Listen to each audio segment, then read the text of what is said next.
Fala professor, tudo bom com o senhor? Nós somos estudantes do IFAL Campus Maceió e hoje nós vamos falar um pouco sobre o planeta Terra. Meu grupo é formado por mim, Eduardo, pelo Nicolas, pela Yara e pelo Davi. E hoje nós vamos aprofundar sobre esse assunto. Vamos pra gente? Olá professor, me chamo Eduardo e hoje vou falar um pouco sobre os movimentos que a Terra executa e a posição que ela está no Sistema Solar. Hoje, a Terra está situada como o terceiro planeta do Sistema Solar, depois de Mercúrio e Vênus. Em seguida, vem a Terra. Hoje, a Terra executa dois movimentos principais, que são elas a rotação e a translação. A rotação é o movimento que ela faz em torno do seu próprio eixo. É aquele que faz gerar os dias e as noites. E ele dura cerca de 24 horas. E é esse movimento que está tendo nessa animação aí no vídeo. Já a translação é outro movimento, que é o movimento que ocorre em torno do Sol, que a Terra faz em torno do Sol, que faz com que esteja os anos. Ou seja, uma volta em torno do Sol equivale a um ano. O movimento de rotação interfere no clima do planeta. Ou seja, se ele roda mais rápido, vai ser mais quente em todo o planeta. E se ele roda mais devagar, mais frio será algumas partes do planeta. E essa é uma grande importância que tem o sistema de rotação. Pois se ele girar muito rápido, não tiver uma velocidade constante, ele vai gerar mais calor no planeta e vai ficar mais quente, interferindo assim as estações do ano, tanto verão, primavera, outono e inverno. O ano-luz é uma unidade de distância e ela representa a distância que a luz percorre no vácuo durante um ano. Fez-se questão de usar essa unidade, pois o universo é imenso e usar quilômetros ou metros para medir a distância fica imprescindível, ou seja, é melhor e mais viável usar anos-luz do que quilômetros, metros e outras distâncias. A distância da Terra entre o Sol em quilômetros é cerca de 149,6 milhões de quilômetros, significando uma unidade astronômica, 1 UA. Já em anos-luz é cerca de 149,6 milhões de quilômetros, é uma fração muito pequena. Ou seja, simplificando, o ano-luz é o tempo em que a distância da luz chega até nós. Esse tempo é a distância que o Sol, os raios solares chegam até a Terra, que é cerca de 8 minutos. Essa é a unidade de anos-luz do planeta Terra até o Sol. Ano-luz é uma medida curiosa, porque ela é uma medida de distância, mas ao mesmo tempo ela nos dá uma noção de tempo. Quando nós falamos que algo está a bilhões de anos-luz de distância, isso também significa que o que nós estamos vendo é a luz que foi emitida há bilhões de anos no passado. E é exatamente por isso que nós precisamos de telescópios mais potentes, porque com eles nós enxergamos mais longe, como consequência nós enxergamos melhor o passado. E um exemplo é a construção e lançamento do telescópio Hubble nos anos 90. A principal missão do telescópio Hubble era observar regiões mais distantes para estimar a taxa de expansão do universo. O Hubble foi o responsável por algumas das imagens mais lindas da história da humanidade. Mas foi só na nossa década atual que a cosmologia conseguiu dar um passo além com o telescópio espacial James Webb. O James Webb foi pensado como um telescópio revolucionário com o objetivo de responder perguntas como: quando as primeiras estrelas se formaram? Como as galáxias surgiram? Como que buracos negros supermassivos nasceram? E para isso, James Webb tinha que observar um passado do universo que nunca tinha sido observado antes. E eu estou falando coisa de apenas algumas centenas de milhões de anos depois do Big Bang. E eu sei, você deve estar achando que isso ainda é muito tempo e eu ter usado apenas para falar de milhões de anos parece ser um erro. Mas não se esqueçam que nós estamos falando do universo. E ele tem uma idade estimada em 13,7 bilhões de anos. Oi, professor Torreiro, meu nome é Davi e hoje eu vou falar o que aconteceria com o nosso planeta se estivesse mais perto ou mais longe do Sol. Se estivesse mais perto do Sol, a incidência da energia solar aumentaria, resultando em temperaturas mais elevadas e poderia derreter geleiras, aumentar a evaporação e alterar os padrões da chuva, aumentar o risco de desertificação nos ecossistemas e possivelmente de extremos climáticos. Algumas regiões poderiam se tornar muito quentes ou inóspitas. O ciclo de água poderia ser alterado, mas a umidade ou mais secas dependendo da latitude. Poderia haver impactos sobre a atmosfera, exemplo, o aumento de efeito estufa, possivelmente feedbacks climáticos, amplificando o aquecimento. Se estivesse mais longe do Sol, seria menos energia solar recebida, temperaturas médias mais baixas, possível período de frio, geadas mais frequentes e possíveis glaciações. Ecossistemas adaptados ao calor poderiam ficar em risco. A agricultura afetada, poderia haver congelamento de água em áreas líquidas, menos vapor de água na atmosfera, e etc. Se for muito longe, vida como conhecemos poderia se tornar muito difícil em muitas regiões devido ao frio extremo. Eu passo a minha palavra para a Yara. Olá, professor. Sou a Yara. Vou falar sobre como a Terra se defende dos raios cósmicos e também sobre o campo magnético terrestre.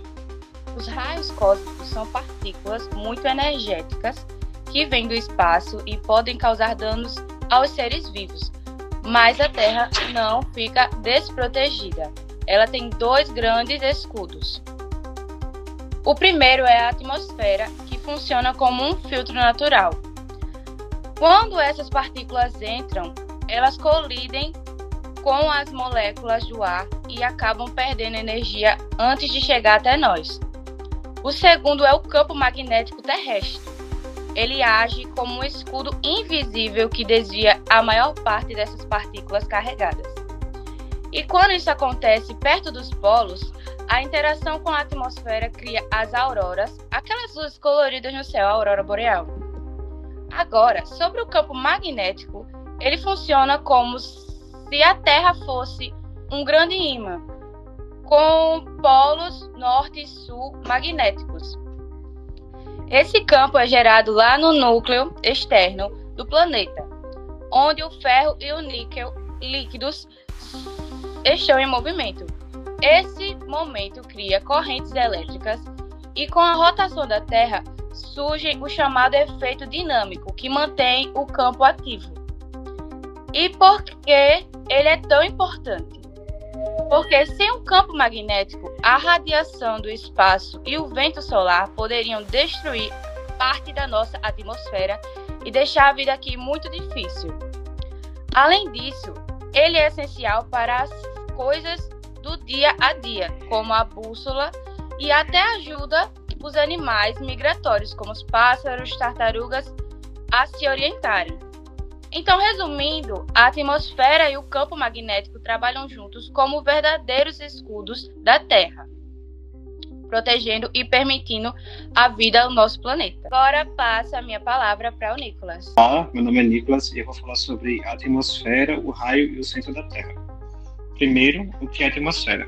Para que ela serve?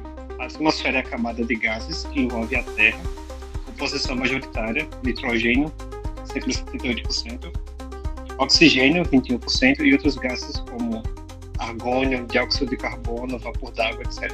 Funções principais. Permite a respiração dos organismos aeróbicos, protege contra a radiação, incluindo o UV, que é o Sol, regula o clima, retém calor, efeito estufa moderado, distribui o calor via circulação atmosférica, ventos, controla pressões, permite a existência de água em estado líquido na superfície, atua no ciclo hidrológico, transporte de vapor, nuvens, chuva e etc. Qual o raio do planeta Terra? Quem o mediu pela primeira vez e como fez isso? O raio da Terra é cerca de 6.371 km como valor médio. Ele varia entre cerca de 6.378 km no Equador, raio equatorial, e 6.357 km nos polos, raio polar, porque a Terra é levemente achatada nos polos. Quem mediu pela primeira vez de forma conhecida foi Eratóstenes, por volta de 240 a.C., na Grécia Antiga. Como ele fez isso? Ele observou em Siena, Assuão, que num certo dia solstício de verão, ao meio-dia, o sol ficava diretamente acima, ou quase, de modo que poços não geravam sombra. Em Alexandria, ao mesmo tempo, uma vareta vertical projetava sombra. Da diferença de sombra e da distância entre as duas cidades, ele calculou um ângulo de incidência do sol. Sabendo o ângulo e a distância entre as cidades, ele aplicou a regra de 3, proporcionalidade, para estimar a circunferência da Terra, daí o raio. Eratóstenes, por volta de 240 a.C., foi o primeiro homem a calcular o tamanho da Terra. Lendo um manuscrito antigo na Biblioteca de Alexandria que afirmava que em Siena, a 800 km de Alexandria, ao meio-dia não havia sombra nos poços, mas em Alexandria havia. Percebendo que ao meio-dia a sombra nas duas cidades eram diferentes, ele levantou a hipótese de que a superfície do planeta deveria possuir uma curvatura, o que explicaria a ausência de sombra numa cidade, mas não na outra. Com o ângulo das sombras mais a distância entre as cidades, Eratóstenes conseguiu calcular o tamanho da Terra com uma margem de erro minúscula. E em 1972, Lev Firzov analisou 81 trabalhos de medidas realizados por Eratóstenes e concluiu que seus trabalhos corresponderiam a cerca de 39.700 km, muito semelhante ao valor correto, que é de 40.008 km. Sobre o centro da Terra. O centro do nosso planeta tem o que, como é, quais os efeitos dele na vida dos seres vivos na Terra. O interior da Terra possui camadas. Costra, a superfície sólida onde vivemos. 2. Manto, logo abaixo, como a parte superior mais rígida, litosfera, e a parte inferior mais viscosa ou plástica responsável por movimentações de placas tectônicas. 3. Núcleo externo, em estado líquido composto por ferro e níquel, temperaturas altíssimas. É esse núcleo líquido que, com o movimento, convecção, gera correntes elétricas, criam o campo magnético da Terra, geodinamo. 4. Núcleo interno, sólido, também de ferro, níquel majoritariamente, extremamente quente sob pressão enorme. Efeito desse centro, dessas camadas para a vida. Gerações de campo magnético que protege vida da radiação cósmica e solar prejudicial. Atividade interna.